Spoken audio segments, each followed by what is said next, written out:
to another episode on my channel, Plant-Based Becky.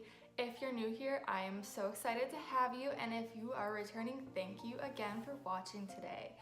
Now, I just wanted to say happy Pi Day. Pi Day is March 14th for all you math nerds out there. And every Pi Day at work, there is a contest for the best pie. This will be my second year entering the contest with a vegan pie. Last year I made a chocolate Oreo pie and I got second place. And then this year I am making a chocolate peanut butter pie. And guys, I'm really excited to try this one. So the recipe is not mine. It is from a blog called Loving It Vegan. And I found it on Pinterest. It looks delicious. Just wanted to give you guys a little behind the scenes action of how I made the pie, and then stay tuned to the end to see if I end up winning the contest this year.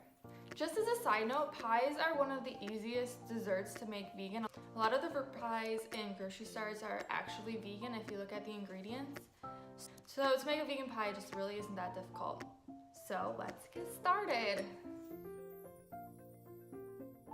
The recipe called to make the crust from scratch, but I decided to buy pre-made Oreo pie crust, which happened to be vegan.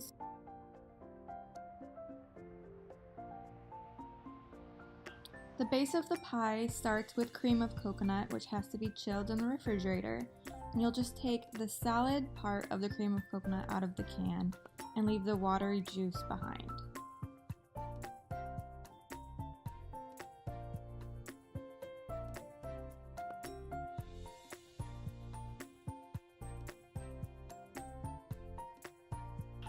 I whipped up the cream of coconut until it had the consistency of almost frosting.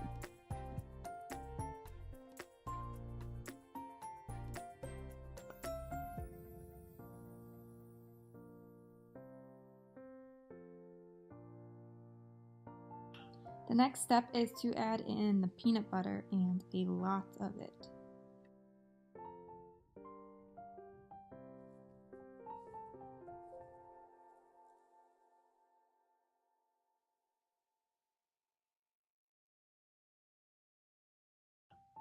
Slowly add in all the powdered sugar.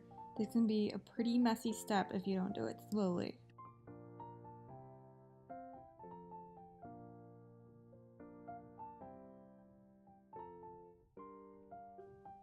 I had to switch to a bigger bowl, so I'd recommend a large one if you're making 2 pies.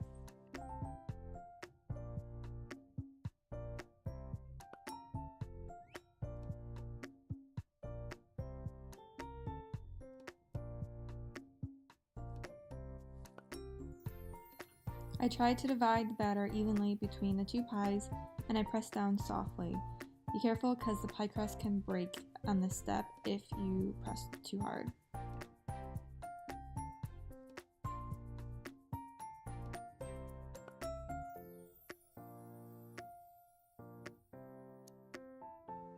Allow the pie to set up by placing it in the freezer while you make the frosting.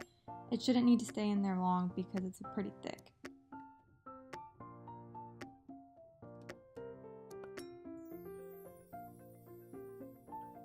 I repeated the same process with the cream of coconut and whipped it up like a frosting.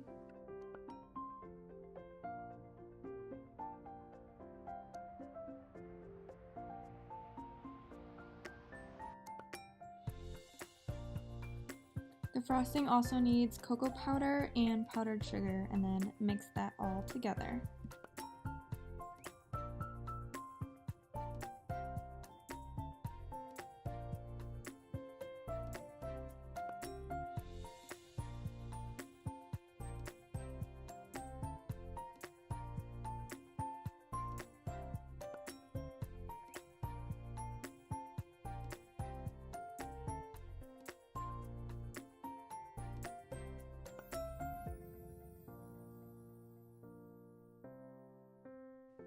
Spoon the chocolate frosting into a piping bag or a plastic bag and then cut off the tip of the bag so that you can frost the pie. I had enough frosting to do 2 circles on each pie.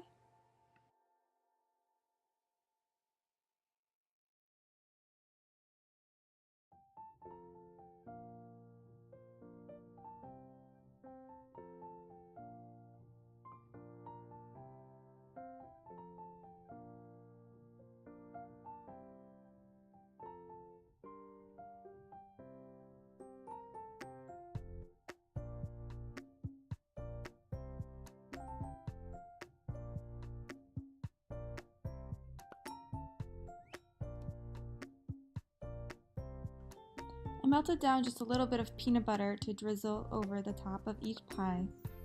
And then I did the exact same with some vegan chocolate chips, just to give it a little extra touch.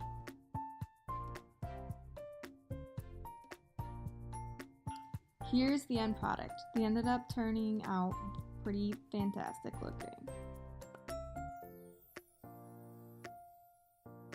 So the pie turned out excellent. If you are a fan of peanut butter, I would highly recommend making this pie and trying it. These are all the pies at work. I'm pretty sure I was the only vegan one. No one mentioned to me that the other ones happened to be vegan, so I didn't try any of them. So there were maybe 9 pies in the work contest this year. I'm not sure, I didn't quite count, but there were quite a few, and I got a lot of compliments on my pie. I unfortunately was beat out by 2 other pies, and I got 3rd place this year.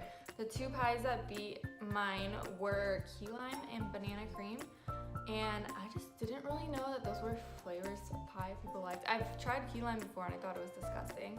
I've never tried banana cream, but I'm still kind of wondering why I didn't win based on the compliments that I got, but you know, I guess we'll try again next year. I was successful in getting 3rd place, and I still got a gift card for that. So that's pretty cool. And I'm just glad that a lot of people at work were able to try my pie and enjoy it. So you can't win everything, I guess, but there's always next year, and I will for sure be entering again. So that's all for this episode. Happy Pie Day to you. I hope you had some delicious pie. If you liked this episode, please like it and hit subscribe so you can get more from me. Can't wait to see you in the next video.